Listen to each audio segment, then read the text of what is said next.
everyone, I am Khushi. Today we are going to study about flame. So question arises that what is a flame?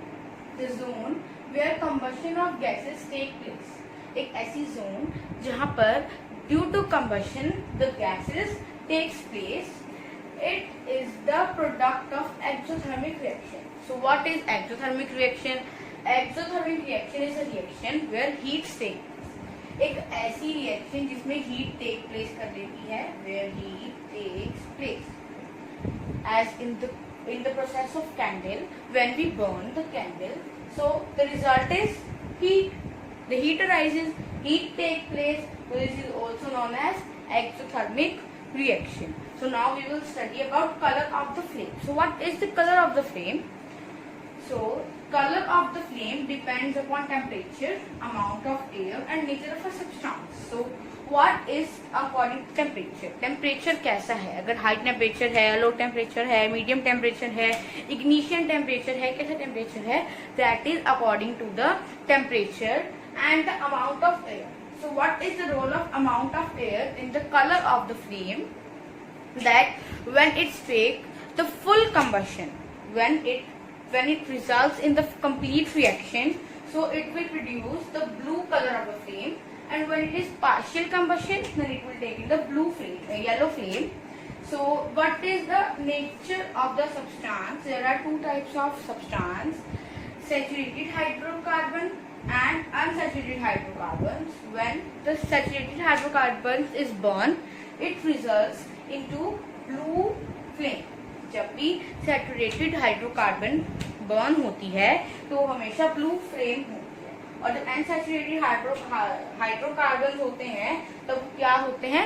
Yellow flame होती है. For example LPG we use LPG in our homes as in our gas stoves. As you all see that in gas stove, it also be a blue flame. When you use to on your gas stove, it will result in the blue flame because the LPG is the saturated hydrocarbons.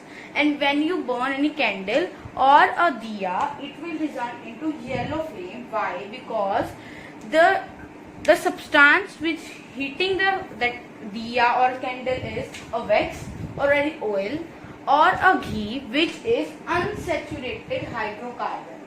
So it results into yellow flame. So it is the difference between the blue flame or the yellow flame. Next topic is types of flame. So there are two types of flame: luminous flame and non-luminous flame. First of all, I will tell you the meaning of luminous. Luminous means shiny. These are known as shiny flame, and non-luminous means non-shiny. It's common, but the meaning of non-shiny is dull. So this is dull flame. So now we will differentiate both of this. So luminous flame, first point is this flame produce excesses of heat and light. कि ये flame क्या है? बहुत ज्यादा heat और light produce करती है. This flame produce little bit of heat and light. But non luminous flame क्या है? वो बिल्कुल थोड़ी सी हीट और लाइट प्रोड्यूस करती है, जिसकी वजह से उसको डल कहते हैं, नॉन ल्यूमिनस कहते हैं. सेकेंड पॉइंट क्या है? In this flame incomplete combustion take place due to insufficient supply of oxygen. Luminous flame में बहुत कम अमाउंट में ऑक्सीजन होती है, इसलिए इनकम्प्लीट कंबशन होती है इसमें. और ल्यूमिनस में क्या होता है? बहुत ज्यादा अमाउंट ऑफ ऑक्सीजन होती है, इसलिए क्या होती है? ये complete combustion. Flame complete combustion take place due to sufficient supply to oxygen. Oxygen की बहुत ज्यादा अमाउंट की वजह से इसमें क्या होता है? कंप्लीट कंबशन होता है. और ल्यूमिनस में क्या होता है? बहुत कम ऑक्सीजन प्रेजेंट होती है, इसलिए उसमें क्या होती है? Incomplete combustion. थर्ड पॉइंट क्या है? इस फ्लेम का कलर क्या होता है? येलो. ल्यूमिनस का कलर कौन सा आता है? येलो. अगर हम कहें दिया और कैंडल ये सब क्या है? ल्यूमिनस फ्लेम है. और नॉन ल्यूमिनस का कलर क्या आता है? ब्लू. मतलब कि एलपीजी, गैस स्टोव, ये सब क्या है? Non luminous flame. Fourth point है it is also known as reducing flame. इसको रिड्यूसिंग फ्लेम भी कहा जाता है, and it is known as oxidising flame. So what is reducing flame and what is oxidising flame? Oxidising का मतलब समझ आ रहा है? ऑक्सी मतलब ऑक्सीजन, बहुत ज्यादा ऑक्सीजन होने के कारण इसको क्या नाम दिया गया है? Oxidising flame. और रिड्यूसिंग फ्लेम बहुत ज्यादा कम अमाउंट में, बहुत ज्यादा रिड्यूसिंग अमाउंट में ऑक्सीजन होने के कारण इसको क्या नाम दिया गया है, reducing flame. So next topic is meaning of a flame. एक फ्लेम वर्ड, फ्लेम वर्ड कहाँ से आया है, लैटिन का एक वर्ड था फ्लेमा। क्या वर्ड था, फ्लेमा, उससे क्या बना, फ्लेम बना। फ्लेमा से क्या बना, फ्लेम बना। सो फ्लेमा का क्या मतलब होता है, फ्लेमा का मतलब होता है visible part of heat. Heat के विजिबल पार्ट को फ्लेम कहते हैं। अब ये हीट है, ये हीट है, इसका विजिबल पार्ट ये भी है, ये भी है, इसलिए हम इसको क्या कहते हैं, फ्लेम कहते हैं। समझ आ गया flame. So next topic is structure of a flame. So this is the structure of the flame. So now we will understand the labeling of this. It is the most important diagram which will come in your exams. This is the outermost zone of complete combustion. This blue part is the outermost zone of complete combustion and it is the hottest part. ये जो part है बाहर वाला, ये क्या है, outer most zone है और यहाँ पे क्या होती है, कंप्लीट कंबशन होती है और ये होटेस्ट पार्ट है। सबसे पहले हम आउटर मोस्ट जोन के बारे में पढ़ेंगे, उसके बाद हम आगे का डिस्कस करेंगे। आउटर मोस्ट जोन क्या होती है, it is also known as non luminous zone. इसको नॉन ल्यूमिनस भी कहते हैं क्योंकि यहाँ पे क्या होती है, कंप्लीट कंबशन होती है। एक्सेसिव क्या होता है, इसमें ऑक्सीजन होता है और जो भी है सब इसमें के इफेक्ट्स हैं, आउटर मोस्ट जोन के इफेक्ट्स हैं। It is faintly visible.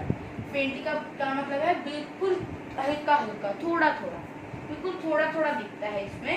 ये अगर जब भी हम कैंडल फ्लेम मतलब कैंडल को जलाएंगे तो हमें हमेशा बाहर वाली जो ब्लू लेयर है वो बिल्कुल थोड़ी थोड़ी ही दिखती है।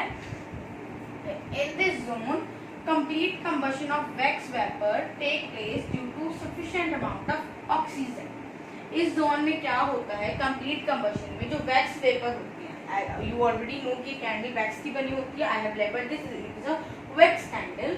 जो वैक्स कैंडल के जो वेपर्स बन जाते हैं, जैसे वाटर बॉयल करें तो वाटर के वेपर्स बन जाते हैं, वैसे ही जब हम वैक्स को बॉन्ड करते हैं तो वैक्स के वेपर्स बन जाते हैं और जो वैक्स वेपर है वो टेक प्लेस कर लेते हैं इस जोन में because of sufficient amount of oxygen. Okay, it surrounds middle zone of the candle flame. ये क्या है, मिडल जोन। मिडल जोन क्या करता है, सराउंड करता है, उसके आसपास होता है to protect it. It is also known as hottest part of the zone. सबसे होटेस्ट पार्ट होता है, आपने कभी कभी देखा होगा किसी शोज में, टीवीज में, you can go to circus जाते हो, सर्कस में देखा होगा कि क्या करते हैं, वो कैंडल को यहाँ से पकड़ते हैं और एकदम से बुझा देते हैं क्योंकि ये पार्ट क्या है, लीस्ट हॉट पार्ट है और कभी आप देखो वो ऊपर से नहीं जलाते क्योंकि ऊपर वाला क्या होता है, हॉटेस्ट पार्ट होता है। So this is all about the outer most zone of the candle flame. इसके बाद हम क्या पढ़ेंगे, मिडल जोन। जो येलो पार्ट आपको दिख रहा है ये है middle zone. Middle zone of particle combustion, यहाँ पे इनकम्प्लीट कंबशन होती है, ये येलो पार्ट है और ये क्या है, मॉडरेटली हॉट पार्ट है। हम आगे पढ़ेंगे कि सबके बारे में। तब हम क्या पढ़ रहे हैं, मिडल जोन पढ़ रहे हैं। It is present below the non luminous zone. अब बताओ नॉन ल्यूमिनस जोन कौन सी थी, ब्लू वाली। इट इज प्रेजेंट बिलो, इसके एकदम नीचे प्रेजेंट है, it is a right point. It is also known as luminous zone. ये नॉन ल्यूमिनस है और ये ल्यूमिनस है। You can see due to the colour, yellow colour क्या है, बहुत ज्यादा ब्राइट है, शाइनी है, तो ये क्या हो गया, ल्यूमिनस जोन हो गया। और blue if compare to yellow it is a dull colour, so it is known as non luminous zone. So in this zone wax vapour undergo incomplete combustion. जो भी वैक्स वेपर इसमें होते हैं वो इसको किस चीज में हेल्प करते हैं, इनकम्प्लीट कंबशन। क्योंकि क्यों, why, due to lesser amount of available oxygen, because of बहुत कम ऑक्सीजन होती है if we compare middle zone with our outer zone.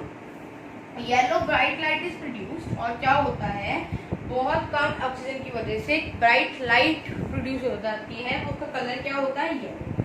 ये येलो ब्राइट लाइट क्या होती है, प्रोड्यूस हो जाती है। These unburned carbon particles gate heated. जो ये अनबर्न्ड कार्बन पार्टिकल्स होते हैं वो हीट हो जाते हैं, get heat and start glowing, और ग्लो होना शुरू कर देते हैं। जैसे कि मान लो कि अनबर्न्ड कार्बन पार्टिकल्स हैं और हमने उनको जला दिया तो क्या हो रहा है, क्या होनी है, शुरू हो गई ग्लोइंग शुरू हो गई, ग्लो होना शुरू हो गया, it is moderately hot zone. Moderately hot zone क्या होता है? ना ही ज्यादा गर्म और ना ही ज्यादा ठंडा। जैसे कि हमने देखा पढ़ा कि आउटर जोन में क्या था? बहुत ज्यादा हॉटेस्ट पार्ट था, बहुत ज्यादा गर्म पार्ट था और आउटर जोन, लेकिन मिडल जोन क्या है? मॉडरेटली हॉट जोन है, ये ना ज्यादा गर्म है ना ज्यादा ठंडा है। So our third one is and last one is inner black zone. You can see this one small part which is black in color, and it is also known as innermost zone of unburned wax vapor, and it is the least hot part, and now we will study in detail. It is present below the luminous zone. Luminous zone कौन सी थी? Yellow zone, middle zone, तो उसके एकदम below में ये present है. It is black in color. ये color में भी क्या है? Black है.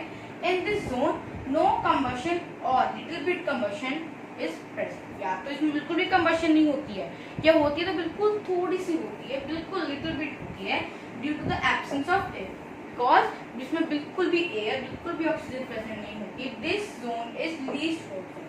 अब यहाँ पर कंबशन ही नहीं होती है तो ये हॉट कैसे हो सकती है? इसलिए क्या है? लीस्ट हॉट जोन है।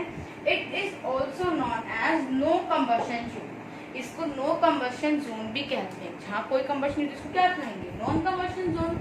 और अब हमारी दो पार्ट और हैं, वो है विक और wax candle. You know it is the wax candle, and because of this wax the heat produce, आपको पता है। और विक क्या होती है? इसके ऊपर लगाई होती है जलाने के। Okay, so our topics are flame and structure of a flame, colour of a flame and meaning of a flame. Thank you.